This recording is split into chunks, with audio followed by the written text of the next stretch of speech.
Prelims खत्म हो चुका है, मेंस आने ही वाला है और सबसे बड़ी प्रॉब्लम स्टूडेंट्स के सामने ये है कि इतने कम टाइम में इतना बड़ा सिलेबस कैसे कवर करें। और प्रॉब्लम ये भी है कि लास्ट मिनट में जब हमें रिवाइज करना होता है तो भी एक अलग मुश्किल आती है। एक और प्रॉब्लम जो रहती है वो है lack of collection of data and facts. एक समस्या ये भी है कि मेमोरेबल फ्लो चार्ट्स अवेलेबल नहीं है जिसको कि हम अपने आंसर्स में उसको प्रॉपर्ली रेप्लिकेट कर सकें। एक और समस्या जो है वो ये है कि current updated static material market में उपलब्ध नहीं है।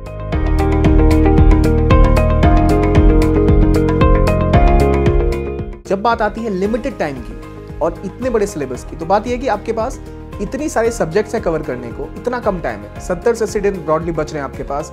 अगर आप अच्छे से कैटेगराइज करें तो 15 से 20 सब्जेक्ट हो जाते हैं। ज्योग्राफी, हिस्ट्री, अगर आप काउंट डाउन सबको ब्रेक डाउन करके देखें तो कितना ही टाइम एक सब्जेक्ट के लिए हमारे पास। अब उनके लिए हम पूरी की पूरी जो हमारी बुक्स हैं उनको पढ़ नहीं सकते। हमारे नोट्स जरूर हो सकते हैं जो हम रिवाइज करेंगे, लेकिन फिर भी एक गैप रह जाता है कि हमें लगता है शायद हमने कुछ हाईलाइट ना किया हो जो छूट रहा हो। इन्हीं को ध्यान में रखते हुए हमने प्रहार बुकलेट लॉन्च करी है जो स्पेसिफिकली ऑप्टिमाइज्ड है आपकी मेंस प्रिपरेशन के लिए। जहां हम फोकस किस पे कर रहे हैं कि वो एरियाज जहां आपको डेटा चाहिए एक जगह पे एकत्रित और आपको बुक्स को ना दोबारा बार बार खंगालना पड़े। कुछ बुक्स अब आप नहीं देखेंगे क्योंकि वो प्री के लिए थी, लेकिन मेंस के लिए भी उनमें कुछ कंटेंट रह जाता है। ऐसी चीजों को फिल्टर करके हमने प्रहार मैनुअल में ऐड किया है। और इसके अलावा ये भी बात है कि जो कंटेंट ऑप्टिमाइजेशन की जब बात आती है तो उसको स्ट्रक्चर ऐसे किया गया है कि आपको उसको देखते ही याद कर पाएं। अगर आप उसकी एक मेमोरी भी बनाना चाहें तो इजीली बन जाएगी, रेदर देन लंबे लंबे पैराग्राफ्स होने के बजाय स्ट्रक्चर्ड पॉइंटेड फॉर्म्स में वो कंटेंट आपको मिलेगा। इसके अलावा अगर हम बात करते हैं लास्ट मिनट रिवीजन की, आपको पता है कि एक सर्टेन डेज मिलेंगे, मान के चलिए 70-80 डेज आपको मिलते हैं अपने पूरे प्रिपरेशन के लिए, जिसके अंदर से आपने गिन चुन के 7 से 10 दिन निकाले हैं अपने लास्ट रिवीजन के लिए। अब इस लास्ट रिवीजन में अगर आपके पास कोई ऐसा कंसाइज क्रिस्प मटेरियल नहीं है तो आपको रिवीजन बहुत मुश्किल पड़ता है। आप वापस से मोटी मोटी किताबों को तो पूरा नहीं पढ़ सकते 10 दिनों में, और वो भी तब जब आपके पास 15-20 सब्जेक्ट्स हैं रिवाइज करने के लिए। उस केस में अगर आपके पास अपने खुद के छोटे छोटे नोट्स हैं तब तो चलो रिवीजन ईजी हो जाता है। लेकिन क्या हो कि अगर आपको ऐसे छोटे छोटे नोट्स ऑलरेडी अवेलेबल हो और वो भी उन सोर्सेज से जिन सोर्सेज से आपने अपना मेन पढ़ाई किया है, मतलब कि प्रहार एक ऐसा सॉल्यूशन आपके सामने लेके आएगा जिसमें आप मेंस के कंटेंट तो पढ़ ही रहे हैं, लेकिन साथ ही साथ जब आपको आखिरी 10 दिनों में रिवाइज करने की बात आएगी तो उसका समरी आपका हेल्प करेगा। समरी में वो हर एक डायमेंशंस कवर्ड है, केवल उसके कीवर्ड्स हमने मेंशन किए हैं। इन कीवर्ड्स के हेल्प से आप उसको पूरा प्रॉपर एक्सपैंड कर सकते हो, लेकिन सारे डायमेंशंस एटलीस्ट आप रिवाइज तो जरूर से कर सकते हो। जब बात आती है collection of data and facts की, मार्केट में तो ऑलरेडी बहुत सी बुकलेट्स हैं, आप कहेंगे हमें मिल रहा है डेटा एंड फैक्ट्स, फिर भी स्टूडेंट्स नाखुश क्यों हैं? वो नाखुश इसलिए हैं कि जो भी कलेक्शन ऑफ डेटा या फैक्ट्स मार्केट में उपलब्ध है वो फोकस करता है कि लाइनें बना दे, बस टेबल्स बड़े बड़े बना दे। हमने वो नहीं किया है। हमने कोशिश करी है कि अगर कोई आप इशू पढ़ रहे हैं तो उसके अलग अलग डायमेंशंस में जो चीज़ें रिलेटेड है उससे वो भी आपको वही मिल जाए। मतलब जो डेटा अगर सर्वे का है एक साथ मिल जाएगा, ठीक है, वो एक डायमेंशनल डेटा है, पर अगर कोई ऐसी चीज़ है जहाँ आपको दो चीज़ों को कंपेयर करना है तो वो डेटा भी हमने स्पेसिफिकली मेंशन किया अपनी बुकलेट्स में कि अच्छा ये दो चीज़ें हैं, न्यूज़ में है और ये इसकी हिस्ट्री है, ताकि आपको उसका हिस्ट्री और अभी जो उसकी रिलेवेंस है दोनों साथ साथ मिले। मतलब डेटा भी मिल रहा है और फैक्ट भी मिल रहा है साथ साथ।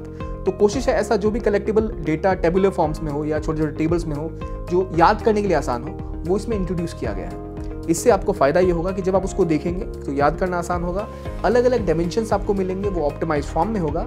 और सबसे इंपॉर्टेंट चीज़, हमने इररिलेवेंट चीज़ों को बाहर रखने की कोशिश करी है। जैसे प्रीलिम्स में जो चीज़ें चाहिए वो हमें मेंस में नहीं चाहिए। आपको अगर डेटा चाहिए तो आप अगर लक्ष्मीकांत में जाएं तो वहाँ उन्होंने इसको ऐसे फिल्टर नहीं किया कि प्री के लिए क्या चाहिए, मेंस के लिए क्या चाहिए। हमने उड़ान में वो रखा था जो प्री के लिए, पर प्रहार जो हमारा नया इनिशिएटिव है स्पेसिफिकली उन चीज़ों को अलग रखता है, उन कलेक्शन ऑफ डेटा और फैक्ट्स को जो आपकी आंसर राइटिंग के लिए, जो आपके एसेज के लिए काम आ सकते हैं। तो अगर आप लेट से इकोनॉमी पढ़ रहे हैं या पॉलिटी पढ़ रहे हैं तो वो डेटा और वो फैक्ट आप ऐसे में इजीली यूज़ कर सकते हैं। हमने इस तरह से उसको प्रेजेंट किया, इस तरह से उसको फॉर्मुलेट किया अपनी बुकलेट्स के थ्रू। और मेरे हिसाब से यहाँ पर एक और समस्या आती है कि ये जो मेमोरेबल फ्लो चार्ट्स होते हैं ना, वो यूजुअली बुक्स में अवेलेबल नहीं होते, क्योंकि बुक्स में आपको मिलते हैं एनिमेटेड फिगर्स, आपको मिलते हैं प्रॉपर वेल स्ट्रक्चर्ड, आपको जो फिगर्स मिलते हैं इतने सुंदर बने होते हैं कि वो दिखने में तो बहुत अच्छे लगते हैं, लेकिन हमारा दिमाग वहाँ तक नहीं पहुँच पाता कि क्या हम इनको अपने कॉपीज़ में, अपने आंसर्स में रेप्लिकेट कर सकते हैं क्या।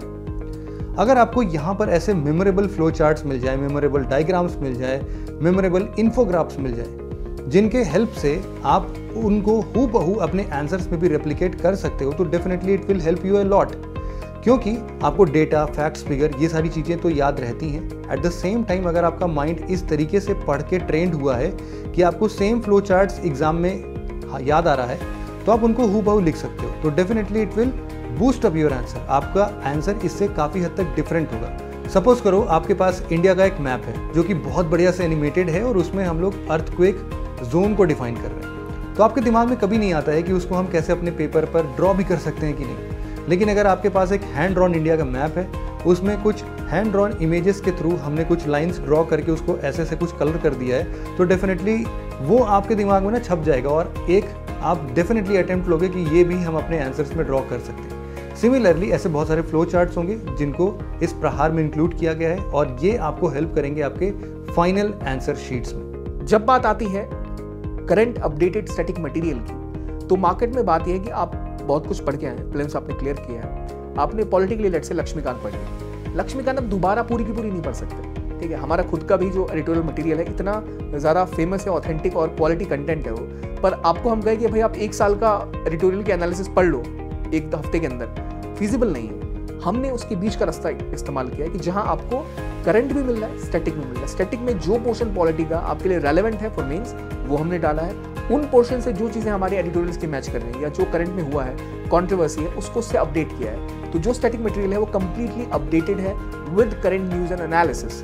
तो चाहे वो ज्योग्राफी में कोई चीज़ घटित हुई हो, डिजास्टर मैनेजमेंट में कोई लॉ आया हो, या फिर इकोनॉमी में कोई बदलाव हुआ हो, ठीक है, ये सभी चीज़ें हमने ऐड करी हैं। तो ब्रॉडली अगर हिस्ट्री की भी बात करें, एनवायरमेंट की भी बात करें, जो कंटेंट आपको मिलेगा उसमें फोकस होगा। कहीं अगर किसी प्राइम मिनिस्टर की विजिट हो रही है तो अचानक से वो एरिया रेलेवेंट हो जाता है। आपने शायद बहुत पहले प्रीलिम्स में पढ़ा उसको पिछले साल, अब आपको याद नहीं है, आपको लगा सेशल्स की बात हो रही है। सेशल्स क्यों इंपॉर्टेंट है? पर सेशल्स इसलिए इंपॉर्टेंट है क्योंकि वो एक लिटरल कंट्री इंडियन ओशन की, आपने उसको याद किया था प्री के लिए, पर आपको मेंस के आईआर के आंसर में सेशल्स मेंशन करने पे प्लस पॉइंट मिलेंगे, क्योंकि वो एक ऐसा देश है जो बहुत इंपॉर्टेंट है इंडिया के लिए सामरिक यानी स्ट्रेटेजिक दृष्टिकोण से। तो ऐसी चीजें जो हमारी नजरों से मिस हो जाती हैं, हमने प्रहार पे उन पे फोकस किया है। वो कंटेंट जो स्टैटिक, करंट, अपडेटेड है, जिसकी रिक्वायरमेंट आपके लिए, जो आपकी डिमांड को पूरा करता है। तो प्रहार एक कोशिश है हमारी जो आपको एक सारथी की तरह आपके साथ रहेगा, आपको जिस डायरेक्शन में जाना है वहां आपको लेके जाएगा और ऑप्टिमाइज्ड, कलेक्टेबल और बेहतर तरीके से लेके जाएगा। इतने सारे फीचर्स सुनने के बाद आपके मन में एक क्वेश्चन तो डेफिनेटली अब आ रहा होगा कि आखिरकार इस प्रहार को हम कैसे ले सकते हैं। सिंपल सा है कि प्रहार का जो अल्टीमेट यूटिलिटी है वो केवल उसको पढ़ने से पूरा नहीं होगा, बल्कि रेगुलर प्रैक्टिस से भी होगा। और रेगुलर प्रैक्टिस कैसे हो सकता है? ये आपके रेगुलर आंसर राइटिंग प्रैक्टिस से हो सकता है। अब ये आंसर राइटिंग प्रैक्टिस कहाँ मिलेगी? सिंपल है, ये आपको मिलेगी हमारे 60 days rigorous daily answer writing program में। जिसको इस प्रोग्राम के बारे में नहीं पता है उसको मैं बता दूं कि ये एक ऐसा प्रोग्राम है जिसमें आपको रेगुलर बेसिस पर डेली 7 क्वेश्चंस मिलते हैं मेंस के, जिसको आपको आंसर करना होगा।